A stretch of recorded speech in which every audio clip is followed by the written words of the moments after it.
Mike? Hey, Sully, how are you? Hey, you got your 2 Diet Cokes in. You sound pretty fired up. I am. I'm fired up. Big day today. It's a championship weekend. It's a big day last weekend of the high school football season, so it's a big day for everybody involved. I knew you'd be on point today. You probably had your second Diet Coke in you by 8:30, right? Maybe a little earlier. It's the start of the Howell Rec basketball season, so I've already coached the game, and we're ready to head up to Kane now to watch Holy Spirit play Matter Days. Nice. What do you got? Fifth grade basketball season starting? This is high school kids, so we won't mention the results because it's pretty lopsided, but it's good times for everybody. We just had on Connie Moran, the mom of Pat Moran. Kind of interesting talking to her about how these families and kids view the media. I know, we spend so much time, guys like myself and you spend so much time talking to these kids. We don't think anything of it, but it's such a big deal sometimes, these kids, when you have Mike McGarry calling the house, it's like, whoa, let's stop what you're doing. McGarry's on the phone. We're going to be in the press tomorrow. Well, that is complimentary there. And I do try to remember that, we do it every day, and in some cases we've done it for years. And it does matter to kids. These games matter to kids, and to get your name in the paper, thankfully, still means something to players. So I try to remember that with every story that you do, and thankfully for us and our business, it still means something to kids. To get their name in the paper or in an article on pressofac.com. So. Just as much as they appreciate us, we appreciate them reading and following online and all that other good stuff. Cole's over here laughing. Did you ever interview him when he was a big stud at Mainland? I can't remember. Maybe at some point. I've interviewed a lot of players over the years, so they tend to blend together after a while. Some of these kids, and I was really impressed with talking with Pat Moran last weekend, some of these kids are just such naturals at it. I remember a couple of years ago I was talking to Pat Darcy after he won a state wrestling championship, and, man, it was like talking to a pro athlete. Yeah, I mean, one of my favorite things is to watch kids, if you talk to them when they're freshmen or sophomores, when they're 14 and 15, and you see them kind of, grow up over the years and mature, and then you talk to them when they're juniors and seniors at 17 and 18, and you see the difference in them. You see them grow from, really shy boys and girls to young men and women, and that's really one of the, satisfying parts of the job is just watching people grow up and, just sort of mature and then get older and better over the years. I think, Mike, one of the interesting things I found over the last couple of years is there's a big difference between interviewing high school boys and high school girls. The girls will kind of just say whatever comes to their mind, and everything's awesome and, great, and they love their teammates. And the boys, you kind of see them trying to remember something they might have heard on SportsCenter. Yeah, well, the other difference is the sort of headshot difference. I mean, whenever you take a headshot of a girl, like she'll smile and stuff, where you'll take a headshot of a boy and he'll be laughing and stuff, and then you take the headshot and he puts on a stern face for you. Right. So, I mean, that's the other big difference. Sometimes I say to the kid, "Hey, you just scored 3 touchdowns. Will you smile?" I mean, like, no, I gotta look like a tough guy. Right. Exactly. So there's a difference for you too. No, but it is fun getting to know these kids and the coaches and everything, and I know that's why you've been doing it for so long. And like you said, great weekend this weekend. So let's dive into a little bit. Talk about this Holy Spirit team. They're playing at 1 o'clock today up at King University against Mater Dei. What a season, man. These guys, I know they didn't actually come out of nowhere. We knew they had a very good team, but I wasn't sure how they were going to navigate this schedule and put themselves in a position to be playing their best football this time of year.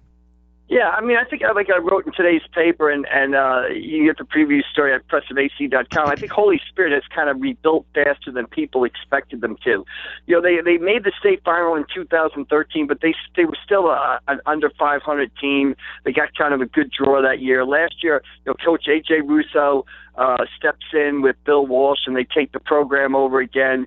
And they go 4-6, and we knew they had some talented players, but we also knew at the start of the season that they had a pretty, while they might have been, one of the favorites in their division, they were facing a pretty tough a pretty difficult non-division schedule with Delsea Regional, Camden Catholic, St. Augustine, and Atlantic City. So we didn't know exactly where they'd be, but they have rebuilt quicker than we thought they would, and now they're 9-2 and playing Mater Dei for a state title today. And it's a typical Holy Spirit football team. There's nothing fancy about them. Just like they were when they were at Power in 2007, they just line up and run the football and try to play hard-nosed, tough defense. I think the thing that strikes me about Coach Russo is he'll give you the standard coach stuff. Oh, we're worried about this team. I don't know if we can hang with them, that kind of thing. But he's ultra confident in his guys, very intense dude. And he's the kind of guy that's going to be there at 1 a.m. watching film. I mean, there's no lack of preparation with this team. And that really strikes me as the confidence he has in his players. I mean, you talk to him and he'll say, hey, the other team's going to have to worry about us because we're coming after them. And that's the kind of attitude these guys have sort of assumed from their head coach. I don't think there's no secrets when you come to Holy Spirit. I mean, Mater Dei is going to get a physical, tough football team today. Mater Dei is an extremely talented team with the ability to make big plays. So that's going to be the situation. Can Holy Spirit sort of control the football with the ground game, the running of Reggie Jean Charles and Justin Figueroa, mix in some timely passes, maybe to Dan Tarsitano, and then rely on that defense and Dante Daniel to sort of slow the Mater Dei big play. And that would be the Holy Spirit game plan for today, and there's really no secrets about it. Talking with Mike McGarry of the Press of Atlantic City. Mike, let's talk about this Millville team a little bit. I think going into the playoffs, we kind of all thought this South Jersey Group 5 might be a rollover for Toms River North, but Atlantic City gave them a heck of a game in the first round. They kind of woke up a little bit in the next round, but I think this is going to be a pretty close game today. Yeah, I mean, Toms River North is a very good football team. The quarterback, Mike Hosvini, has run and thrown for more than 1,000 yards in 3 straight seasons. I think he's thrown 25 touchdown passes this season, run for 18 scores. Look at the scores. They also score more than 40 points a game. They're the defending champions. They've won 21 in a row. But Millville will counter with some very talented football players. Clayton Scott, dynamic running back. Tristan Harris at quarterback. Marcel Ramos at wide receiver and defensive back. Zach Douglas at linebacker. And you've got a Millville team that's kind of traveled a tough road the past couple of weeks. They beat Cherokee at traditional power. Then they go to Rancocas Valley and win. Then they got to play that Thanksgiving Day game against a very physical, violent team.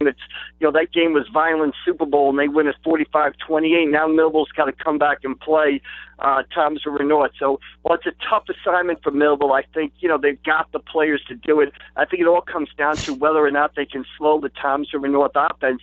Atlantic City did.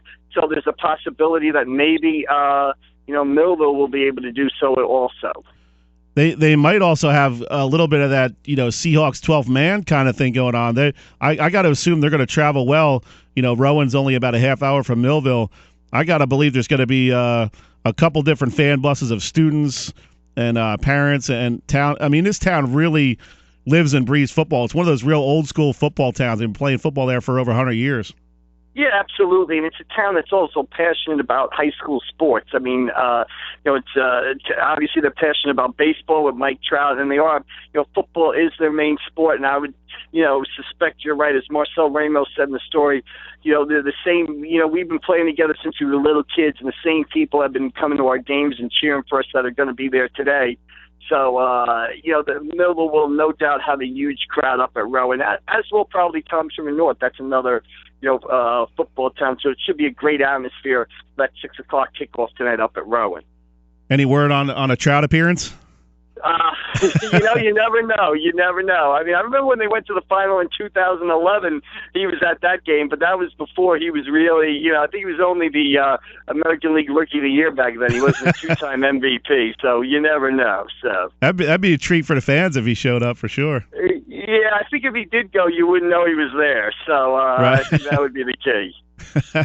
Now, are you gonna do the cross state thing? You gonna go from Kane down to Rowan or what? No. I will be at Kane, and then Dave Weinberg will be covering the the Toms River Millville game, and then I will be at Rowan tomorrow for Cedar Creek West Deptford, which should be, last year they played a thrilling 1-point game, and I would expect this year's game to be just as exciting. Great stuff, Mike. I'll see you up there today and tomorrow. All right, Sully. Always good talking to you. See you guys later. All right, man. Have a good weekend, buddy. All right, you too. Bye-bye. How's Mike McGarry, press of Atlantic City.